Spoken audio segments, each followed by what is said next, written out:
Have you guys ever been to an Italian restaurant where, you order the full course, you get the appetizer, the main course, and dessert, and then you end up leaving and your bill is like $100 or even more? Well, today's video is going to kind of address that, and I'm going to be referring specifically to the city of Boston, and more specifically to the area called North End, which is one of Boston's most historic districts, and this is essentially Little Italy, not to be confused with my previous video covering North Beach in San Francisco, which is another Little Italy in a different city. But today we're going to look a little closer at some of Boston's neighborhoods, and more specifically in this video, North End. So my name is Kevin, or the American Travel Geek, and today I'm back with a video, and I'm going to be taking you guys through as if you were going to spend an evening in the North End of Boston. So where can you go to get cheap eats? To get the full Italian experience, but not necessarily break the bank.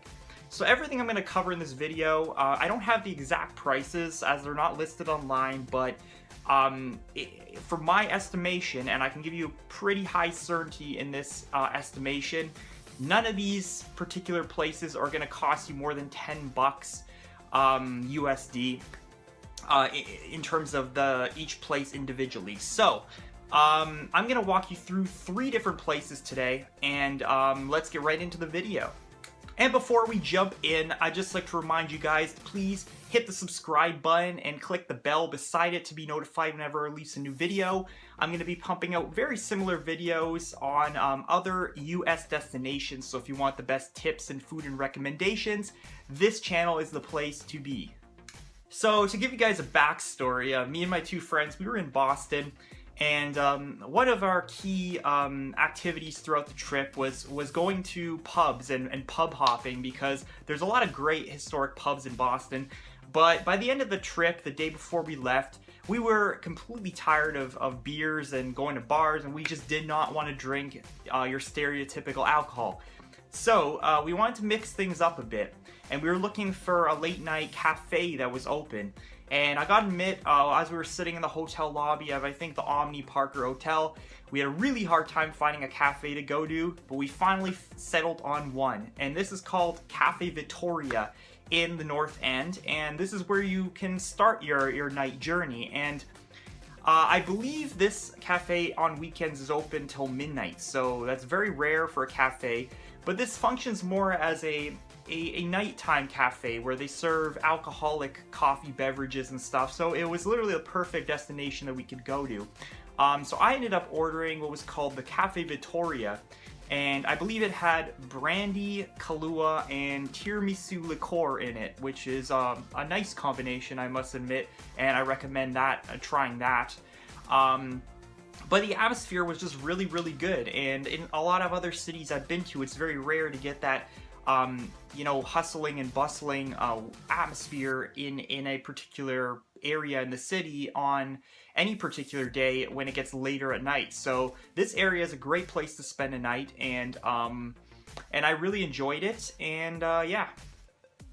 So after you've had a good drink to kind of warm you up, your taste palate, after having a bit of a sweet drink, you might want something sweet to eat as well. So all you have to do is literally go 2 stores over, and you're gonna hit Mike's Pastry House. And this is a staple amongst Bostonians and amongst tourists visiting Boston. They produce cannolis, and I can honestly say they were very, very fresh. When I did order them, the lady went into the back, and I believe she pumped the cannoli shells with fresh ricotta cheese, so that was really good to see. And I believe they were around $2.50 per cannoli, so I went with 3 cannoli, and it didn't run me more than $10, so I was very pleased with that. If you do go, I recommend that you start off with the classic ricotta, the original one, just to get a sense of the traditional cannoli that they offer. And also, I highly recommend the strawberry one. That was incredible, and the mint chocolate chip one was also quite good. And I kind of went crazy, and I got 3 cannoli at once because I kind of planned to have them over a period of time, and then I end up finding out that cannoli actually don't stay fresh that long, so I had no choice but to actually finish the cannoli for breakfast the next morning, and I must say, it was a great breakfast. So Mike's Pastry is definitely a place you have to hit in the North End. There's another place, I think it's called the Modern Pastry House, a little bit down the street. That's a bit of a competitor, but I didn't get a chance to try that, although Mike's is definitely a place you should go. So at this point, we had our sugar fix and we had enough of the sweet, and we need to hit up one more place before we go back to the hotel. And, you know, there's one spot that we'd heard about quite a bit, but we never really gave too much thought to.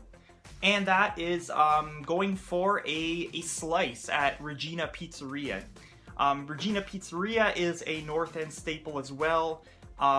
It's kind of a, I believe they serve it as well at Fenway Park and other places in Boston.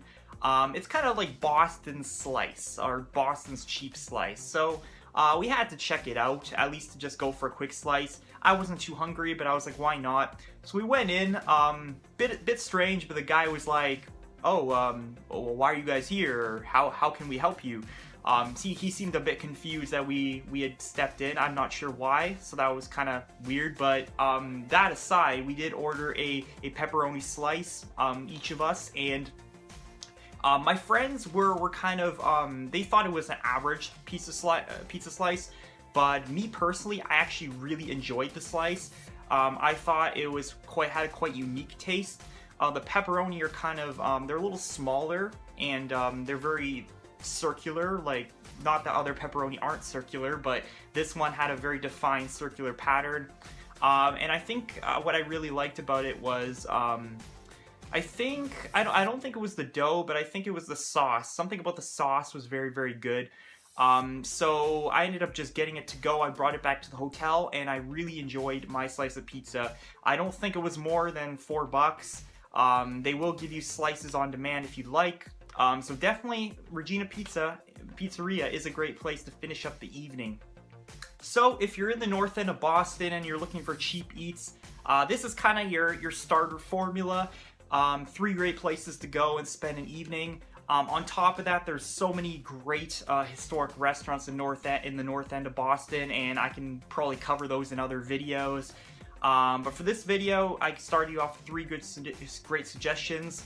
And someday maybe I'll do a comparison between the North End of Boston and North Beach in San Francisco, because there are correlations between the two, and both are little Italies. So that's gonna do it for today's video. So if you did enjoy it, please smack the like button, and if you didn't enjoy it so much, you can hit the dislike button and leave some feedback in the comments below. You know, what ideas would you like to see in future videos? What other feedback do you have? And just a reminder, please hit the subscribe button and click the bell beside it to be notified again for future videos.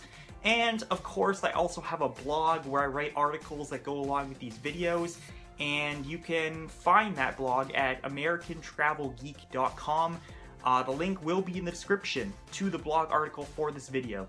So guys, until next time, I hope you enjoy your vacation, your next vacation, probably to Boston, and happy travels.